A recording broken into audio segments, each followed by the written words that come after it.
Hello everyone, आपका स्वागत है आपके अपने यूट्यूब चैनल लर्न विद प्रीत चौधरी में। इस क्लास में हम पढ़ेंगे जनरल साइंस। और जनरल साइंस का आज का जो हमारा टेस्ट है वो 5वां टेस्ट है और वो ह्यूमन बॉडी में हमारा चौथा टेस्ट है। इस टेस्ट के बाद है वो आपके 130 से 135 क्वेश्चन हो जाएंगे।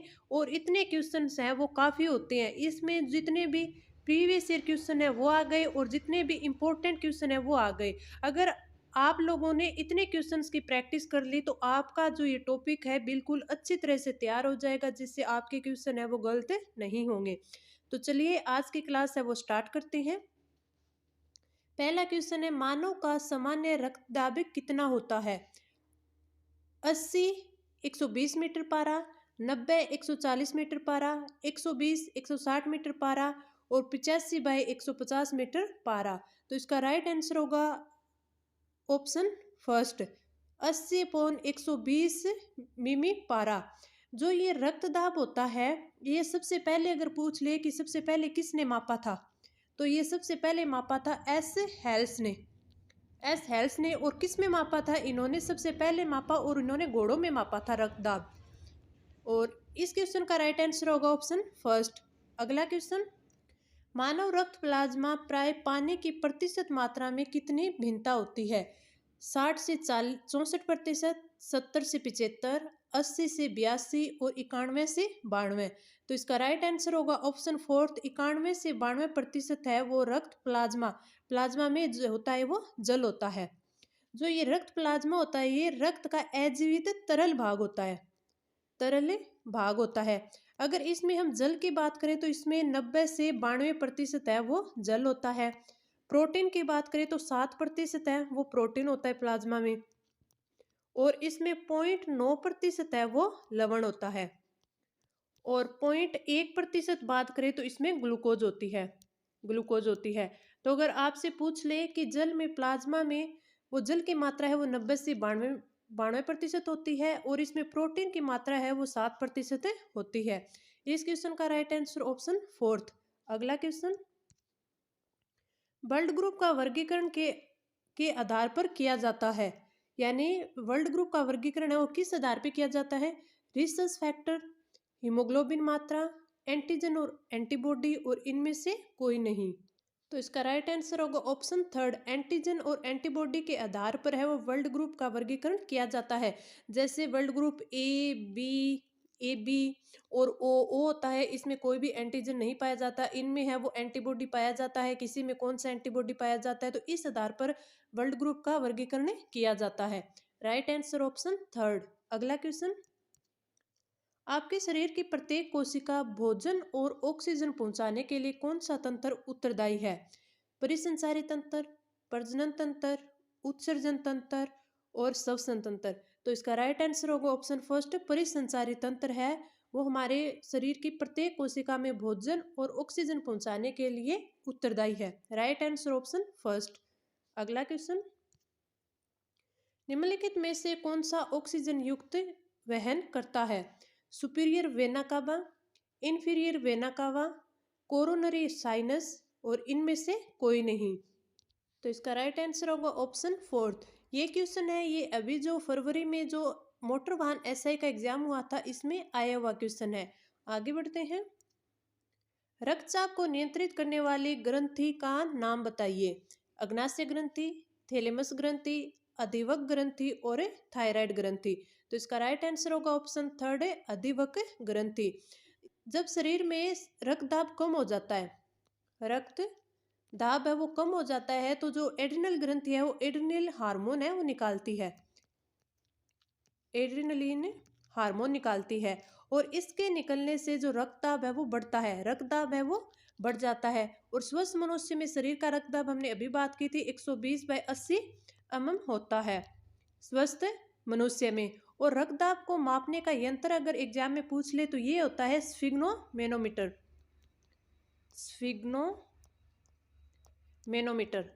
रक्तदाब मापने का यंत्र, ये भी काफी बार एग्जाम में पूछ लिया जाता है कि रक्तदाब है वो किससे मापा जाता है, तो स्फिग्नोमेनोमीटर से मापा जाता है।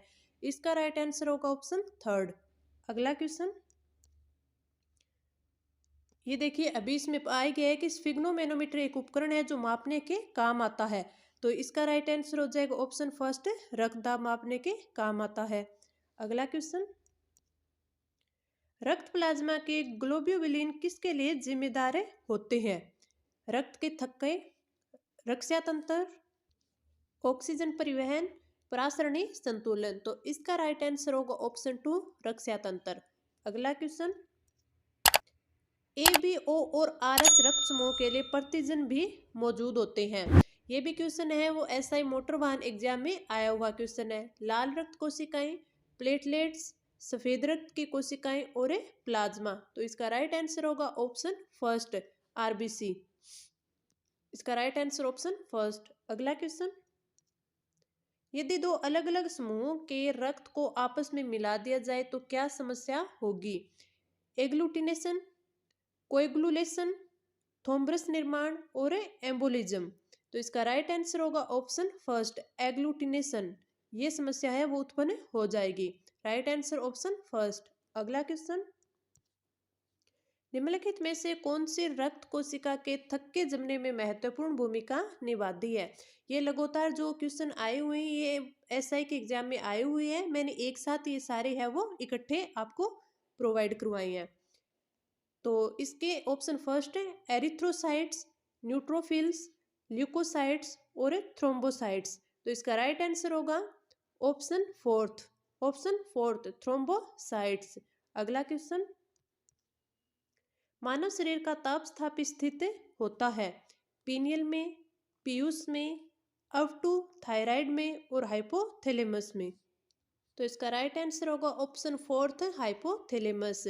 जो हाइपोथैलेमस है हमारी बॉडी में, इसका कार्य होता है जो अंतःस्रावी ग्रंथि होती है, अंतःस्रावी ग्रंथि होती है उनसे जो हार्मोन स्त्रावित होते हैं उनका नियंत्रण कौन करता है? हाइपोथैलेमस करता है। उनका नियंत्रण है वो हाइपोथैलेमस करता है। तो इस क्वेश्चन का राइट आंसर ऑप्शन फोर्थ। मैं देखिए आपको ये जो भी प्रीवियस ईयर क्वेश्चन इंपॉर्टेंट और जो इंपॉर्टेंट क्वेश्चन होते हैं वो सब आपको करवा रही हूँ। इसकी जो पीडीएफ है ये हमारे टेलीग्राम ग्रुप लर्न विद प्रीत चौधरी में आपको प्रोवाइड करवा दी जाएगी। अब ये देखिए मैंने तो आपको ये टॉपिक है वो कंप्लीट करवा दिया है। मैं आपको इसके 130 से 135 क्वेश्चन करवा दिए हैं। इतने एक साथ क्वेश्चन आपको कहीं भी प्रोवाइड नहीं किए हुए मिलेंगे, मैंने आपको करवाए हैं। अब ये आप पर है कि आप है वो इनकी कितनी प्रैक्टिस करते हैं और इनकी कितने अच्छे से तैयारी करते हैं। जो बच्चा इनकी प्रैक्टिस करेगा, अच्छे से इनको कवर करेगा, उनका है एग्जाम में कोई भी क्वेश्चन है वो रॉन्ग नहीं होगा। तो ये आप पर है कि आप इनकी कितनी प्रैक्टिस करते हैं। अगला क्वेश्चन, एड्रिनल ग्रंथि के लिए सत्य कथन है। इनको फोरस ग्रंथि कहते हैं। यह थायरोक्सिन का स्त्रावण करती है और यह गले में स्थित रहती है। उपरोक्त सभी। तो इसका राइट आंसर होगा ऑप्शन फर्स्ट, इनको फोरस ग्रंथि कहते हैं। एड्रिनल ग्रंथि को फोरस ग्रंथि कहते हैं। इसमें फोरस का क्या मतलब होता है? इसमें एकस का मतलब होता है साल्ट, एकस का मतलब होता है साल्ट, एक का मतलब होता है शुगर और एक अस का मतलब होता है सेक्स और एक अस का मतलब होता है स्ट्रेस। इसमें इसलिए इसको फोरस कहा जाता है, साल्ट, शुगर, सेक्स और स्ट्रेस। जो ये एड्रिनल ग्रंथि होती है यही हमारे शरीर में जो रक्त दाब होता है उसे नियंत्रित करती है। तो इसमें नियंत्रित कैसे करती है? जो एड्रिनल ग्रंथि होती है इसके दो भाग होते हैं। दो कौन कौन से? एक भाग होता है उसे तो बोलते हैं कोर्टेक्स, कोर्टेक्स। इन दोनों भागों से ही अलग अलग हार्मोन निकलते हैं। एक होता है कोर्टेक्स और दूसरा होता है मेड्यूल या मेडुला। मेडुला जो जो एड्रिनल मेडुला होती है उससे निकलने वाले जो हार्मोन होते हैं वो ही रक्त दाब का नियंत्रण करते हैं। तो मैंने अभी पीछे ही आपको बताया था कि हमारे शरीर में जो रक्त दाब है उसका नियंत्रण है वो एड्रिनल ग्रंथि करती है। तो एड्रिनल ग्रंथि का जो मेडुला पार्ट होता है वो रक्त दाब को नियंत्रित करता है। इस क्वेश्चन का राइट आंसर होगा ऑप्शन फर्स्ट। अगला क्वेश्चन, निम्न में से किस एंजाइम को आणविक कैंची कहा जाता है? लाइगेज, ट्रांसपेप्टाइडेज, एमाइलेज और रेस्ट्रिक्शन एंडोन्यूक्लिएज। तो इसका राइट आंसर होगा option fourth, restriction endonuclease. Molecular scissor होती है, ये कार्य क्या करती है? संक्रमण को रोकने का कार्य करती है। संक्रमण को रोकने के लिए जो जीवाणु होते हैं उनमें विशेष रूप से ये आणविक कैंची है वो पाई जाती है, और वो काम क्या करती है, जो बाह्य डीएनए को काटती है तथा जो बैक्टीरिया होते हैं उनकी कोशिकाओं में जो गुणन होता है उसको रोकती है, यानी संक्रमण को आगे बढ़ने से रोकती है। तो इसका राइट आंसर होगा ऑप्शन फोर्थ। आगे बढ़ते हैं। हार्मोन उत्पादन से संबंधित एक फलन है हाइपोथैलेमस, पोन्स, समुद्री घोड़ा और मज। तो इसका राइट आंसर होगा ऑप्शन फर्स्ट, हाइपोथैलेमस। अगला क्वेश्चन, अंतर उपकला में श्लेष्मा स्रावित करने वाली कोशिका है बीटा कोशिका, टी कोशिका और गोबलेट कोशिकाएं और वर्षा कोशिकाएं। तो इसका राइट आंसर होगा ऑप्शन थर्ड, गोबलेट कोशिकाएं। गोबलेट कोशिकाएं होती है सरल स्तंभकार होती है, ये स्तंभकार होती हैं। आगे बढ़ते हैं। एंटीथ्रोबिन थर्ड और प्रोटीन सी का कार्य रुधिर थक्का जमने की प्रक्रिया में किससे सुमेलित है? प्लाज्मिन, हिपेरिन, विटामिन के और कैल्शियम। तो इसका राइट आंसर होगा ऑप्शन टू, हिपेरिन। अगला क्वेश्चन, सबसे कम पाए जाने वाला रक्त समूह है ए, बी, ओ और ए बी। इसका राइट आंसर होगा ऑप्शन थर्ड है ओ। ओ जो ब्लड ग्रुप है ये सबसे कम में पाया जाता है, और ओ में भी एक ओ पॉजिटिव और ओ नेगेटिव होता है। जो ओ नेगेटिव होता है वो बहुत ही कम में पाया जाता है। अगला क्वेश्चन, सर्वग्राही रक्त समूह है A, B, A B blood group और ए। तो इसका राइट आंसर होगा option third, A B. A B blood group है ये सर्वग्राही होता है, यानी ये सभी ब्लड ग्रुप होते हैं उनसे ये रक्त है वो ले सकता है। अगला क्वेश्चन, निम्न में से कौन सा रुधिर संचरण कभी भी किसी भी स्थिति में नहीं करना चाहिए?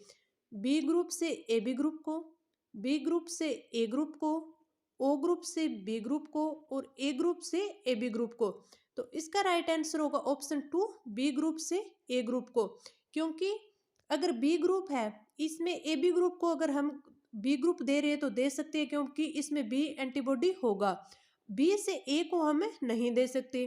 और ओ ग्रुप होता है ये तो सर्वदाता होता है, ये तो सभी को दिया जा सकता है, तो बी को भी दिया जा सकता है। और ए ग्रुप से ए बी ग्रुप को, यानी ए बी ग्रुप में ए और बी दोनों को दिया जा सकता है, इसीलिए तो ए बी ग्रुप है इसको सर्वग्राही कहा जाता है। क्योंकि ए बी ग्रुप वाला व्यक्ति है वो ए वाले से भी ले सकता है, बी से भी ले सकता है और ओ से ले सकता है, और ए बी से तो ले ही सकता है।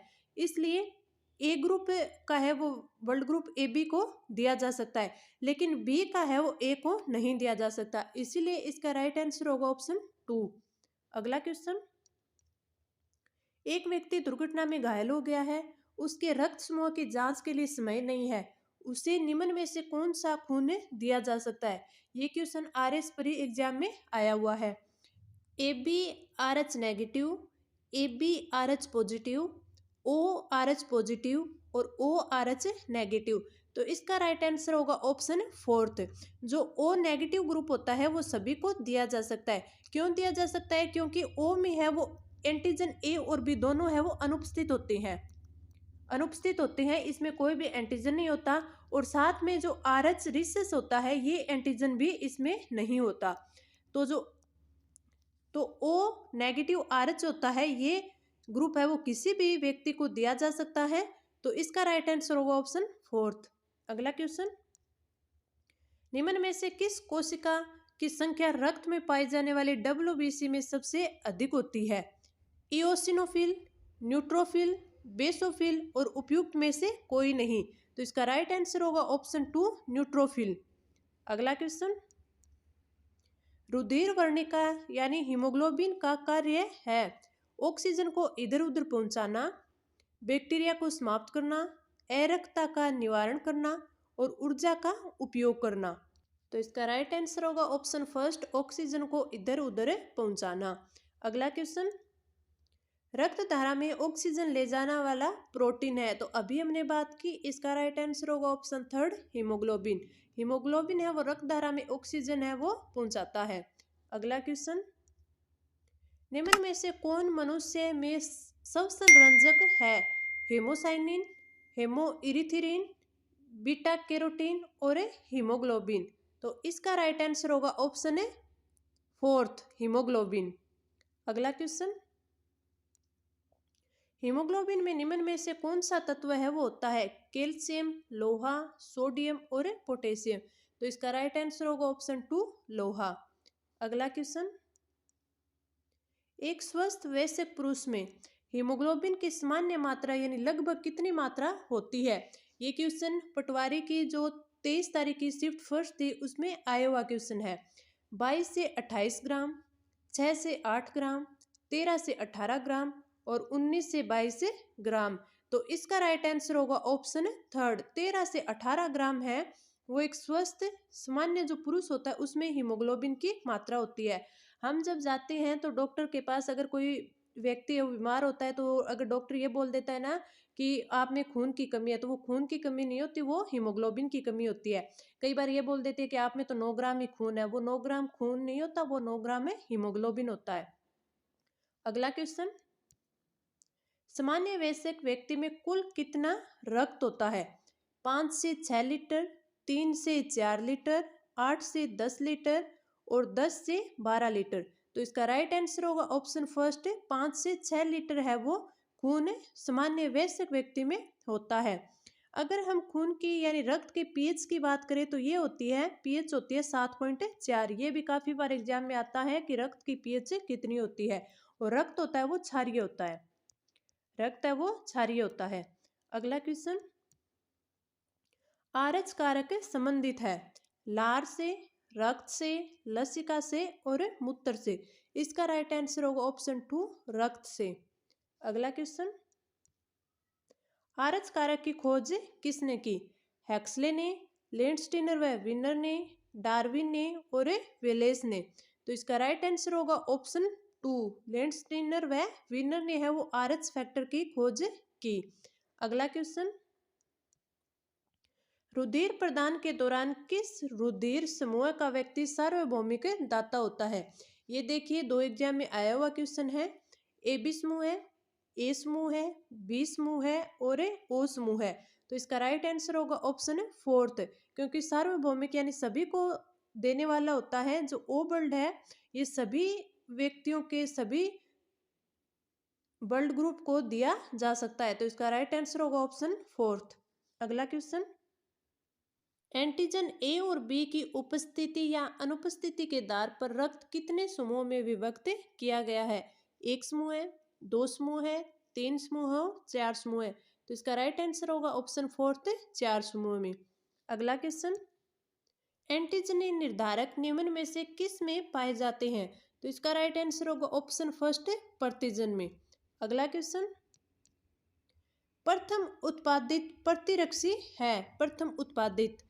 तो इसका राइट आंसर हो जाएगा ऑप्शन टू, आईजीएम।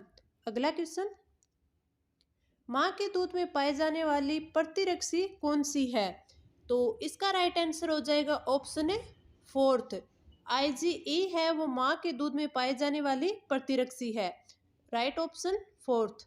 अगला क्वेश्चन, गर्भ रक्ताणु रोधकता का प्रमुख कारण क्या होता है। शिशु में रक्तदान, आरएच बेजोड़ता, एबीओ बेजोड़ता, एक व तीन दोनों। तो इसका राइट आंसर होगा ऑप्शन टू, आरएच बेजोड़ता। अगला क्वेश्चन, निम्न में से कौन सा रक्त समूह है विकल्पियों की समयुग्मजी अप्रभावी क्रिया का परिणाम है। A group, B group, O group और ए बी ग्रुप। तो इसका राइट आंसर होगा ऑप्शन थर्ड, ओ ग्रुप। अगला क्वेश्चन, बिलिरुबिन की अधिकता निम्न में से किस अंग को हानि पहुंचाता है। लीवर को, तिल्ली को, गुर्दे को और उपयुक्त सभी को। तो इसका राइट आंसर होगा ऑप्शन फोर्थ, उपयुक्त सभी को। अगला क्वेश्चन, सामान्य व्यक्ति में 100 मिली रक्त में कोलेस्ट्रॉल स्तर किसके बीच रहता है। 250 से 350 और 150 से 250, 100 से 150 और 50 से 100। तो इसका राइट आंसर होगा ऑप्शन टू, 150 से 250। जो सामान्य व्यक्ति होता है इसमें प्रति 100 मिली रक्त में है वो 150 से 250 कोलेस्ट्रॉल ही होता है। अगर इससे अधिक कोलेस्ट्रॉल होगा तो उसको हार्ट डिजीज होने की संभावनाएं ज्यादा होती है। तो इसका राइट आंसर ऑप्शन 2। अगला क्वेश्चन, निम्न में से कौन सा एक सुमेलित है? कोरोनरी अटैक, सेवनी विस्फारण, एथेरोस्क्लेरोसिस, धमनियों में अवरोध, हाइपरटेंशन, निम्न रक्तचाप और हाइपोटोनिसन, हृदयघात। तो इसका राइट आंसर होगा ऑप्शन 2। Right answer option 2। अगला क्वेश्चन, मानव रुधिर में कोलेस्ट्रॉल का सामान्य स्तर होता है। तो इसका राइट आंसर होगा ऑप्शन है 4, 180 से 200%। अगला क्वेश्चन, ब्लड बैंक किसे कहा जाता है? स्प्लीन को, यकृत को और हृदय को, या इनमें से कोई नहीं? तो इसका राइट आंसर होगा ऑप्शन है 1, स्प्लीन को यानी तिल्ली को। स्प्लीन से ही है वो 2-3 क्वेश्चन बन सकते हैं। स्प्लीन यानी प्लीहा, इसको आरबीसी का कब्रिस्तान भी बोला जाता है। साथ में जो मनुष्य में लोहा इकट्ठा होता है, मनुष्य में लोहा इकट्ठा करने वाला अगर मुख्य अंग आपसे पूछ ले तो वो भी क्या होता है? वो भी तिल्ली होते हैं, यानी तिल्ली यानी स्प्लीन, प्लीहा। अगर आपसे ये पूछ ले कि भ्रूणावस्था तथा नवजात शिशु होता है, नवजात शिशु, उसमें रक्त का निर्माण कहाँ होता है? तो वो भी कहाँ होता है? स्प्लीन में होता है। तो इससे कई क्वेश्चन बन सकते हैं। ब्लड बैंक किसे कहा जाता है? स्प्लीन को कहा जाता है। और ये किस में कहा जाता है? नवजात शिशुओं में कहा जाता है ब्लड बैंक। और यही अगर वयस्क में देखें तो इसे क्या बोलते हैं? आरबीसी का कब्रिस्तान बोलते हैं। अगर मनुष्य में लोहा इकट्ठा करने वाला मुख्य अंग आपसे पूछ ले तो वो भी कौन सा होता है? स्प्लीन होता है। तो ये देखिए, मैंने आपको 140 से 145 क्वेश्चन है वो आपको मैंने मानव शरीर के, ह्यूमन बॉडी के करवा दिए हैं। अब आप पर है आप कितना प्रैक्टिस करते हैं। तो अगर आपको वीडियो अच्छी लगी है तो आप लाइक करें और नीचे कमेंट्स करके बताएं कि आपको अगला किस टॉपिक के है वो प्रीवियस ईयर क्वेश्चन करने हैं। और साथ में ये वीडियो है आप अपने फ्रेंड्स के साथ भी शेयर करें और हमारे टेलीग्राम ग्रुप है उसे ज्वाइन करें, ताकि आपको कोई भी अपडेट हो वो टाइम से पहले मिल जाए।